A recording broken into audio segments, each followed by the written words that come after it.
We take you back to Newzroom, where ANC delegates are expected to vote for candidates for the top 7 positions in the ANC today. We are joined by Erin Bates, who's at Newzroom. Erin, you've been keeping a close eye on the movement on the ground there and getting reaction to a really important big day today, the voting set to get underway for the top 7. Quite right, Mpho, and earlier we were talking about issues of gender. I'm told that half of the voting delegates must be women. We've also touched on the issue of the youth, and I'm joined now by ANC Youth League convener Nonqeba Mhlauli. Nonqeba, how many delegates here are voting from the Youth League? So the ANC Youth League has 25 voting delegates, which is part of the 10% that is distributed across the leagues. You would remember that 90% of all delegates have to be branch delegates, and then the extra 10% is then what gets distributed to the leagues, which will be the Youth League, the Women's League, and the Veterans League. And then, of course, there will be younger voters amongst the delegates from different provinces as well. Nonqeba, in terms of the youth, in terms of who's on that long list now for the top 7, how's it looking? Are you satisfied? Do you think there are enough young faces who can drive the issues of young South Africans? Look, I do think that as compared to previous conferences of the ANC, there are definitely more younger people who've come into contest. I mean, for an example, you have someone like Ronald, who's in his late 30s. You've got someone like Oscar, who's in his mid to late 40s as well. And other positions as well. You've got younger women like Kobet Maruping, who's also, in her early 40s. So I do think that what we're seeing in this conference, you are seeing an emergence of younger people coming through. Of course, we would have loved to have a completely youthful, mix, but as things stand at the moment with the candidates that are there, there is a clear, mixture of various generations contesting for various positions, and we do think that it's progress as compared to what would have happened in other conferences. And one of the reasons that we are particularly, encouraged by that is also because in this conference we would have sponsored a resolution as the Youth League that is putting forward the issue of at least 30% of young people, which is below the age of 35, as part of the constitutional amendments that we'll be taking into commissions right now when we go into commissions. And we do hope that conference will be able to attest and agree to our proposal so that we can enforce the issue of youth leadership in our structures through the Constitution.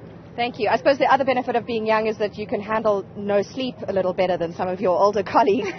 Just on this issue of the youth, if you look at the 2019 elections, there were millions of young voters who didn't even register. We have a huge issue of cynicism, apathy, and just disaffection amongst young South Africans. It's a sleeping giant. Millions of young voters, many of them affected by youth unemployment, simply not engaged with politics. With people in their late 30s and early 40s, how much does this help you going into 2024? Look, we definitely are quite alive to the lack of, youth appeal that the party is seemingly, growingly having. That's why we are pushing for the 30% rule. But I think more than anything the role of the ANC Youth League in particular is to mobilize young people behind the banner of the African National Congress, and which is why, as a task team, we are working very hard to ensure that we launch all our structures, and we're hoping to after this conference, the next conference early on in the year will be our National Congress, so that we can officially launch the Youth League and, have the Youth League as a constitutional body, being that body that rallies young people behind the banner of the African National Congress. So one would imagine that campus structures become important, but with so many young people unemployed, struggling to just get by, probably not even able to move into tertiary, how are you going to gather that support on the ground?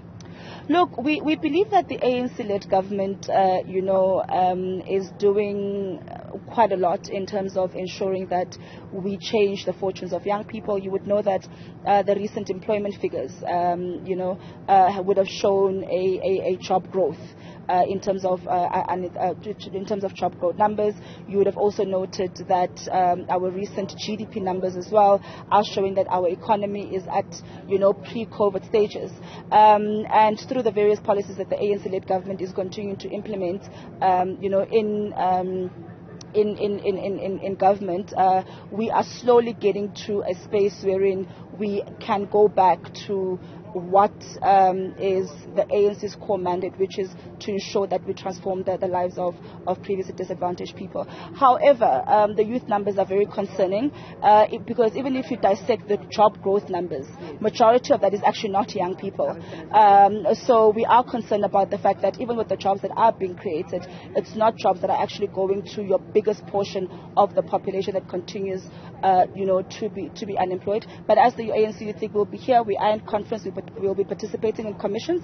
In fact, at the policy conference, we had put forward a number of policy proposals in the various commissions, including the Commission on Economic Transformation, that we believe will target young people and the plight of young people in particular. And that's what we'll be doing the whole day today, as we'll be participating in the various commissions. So we've got to touch on voting before you go. I understand that the ballots are being printed, if not completed. When do you think we're going to get voting? The last update was that we were supposed to have started with voting about an hour ago. We are currently in plenary just waiting for the announcement for the first batch of people to go vote. So we're sure that any minute now voting will get underway. Lastly, Nonqeba, people who think that the ANC is in the grips of dinosaurs and has no hope of change, really, this talk of renewal is simply a lost cause, and there's no indications there's going to be a hard, dynamic, young lion-driven reboot. What would your response be to them, quickly? I would caution those that are writing the obituary of the ANC. In fact, coming into this conference, a lot of people said that this conference is not going to sit. And look, here we are today, ready to start voting, ready to go into commissions, and the conference is proceeding quite well. We went into the policy conference and people said it was going to be chaotic, and it wasn't. So I think that the ANC, with all of its challenges, has always been able to, reorganize itself, renew itself from within, and continue living, which is why it remains the oldest liberation movement on the continent with 110 years.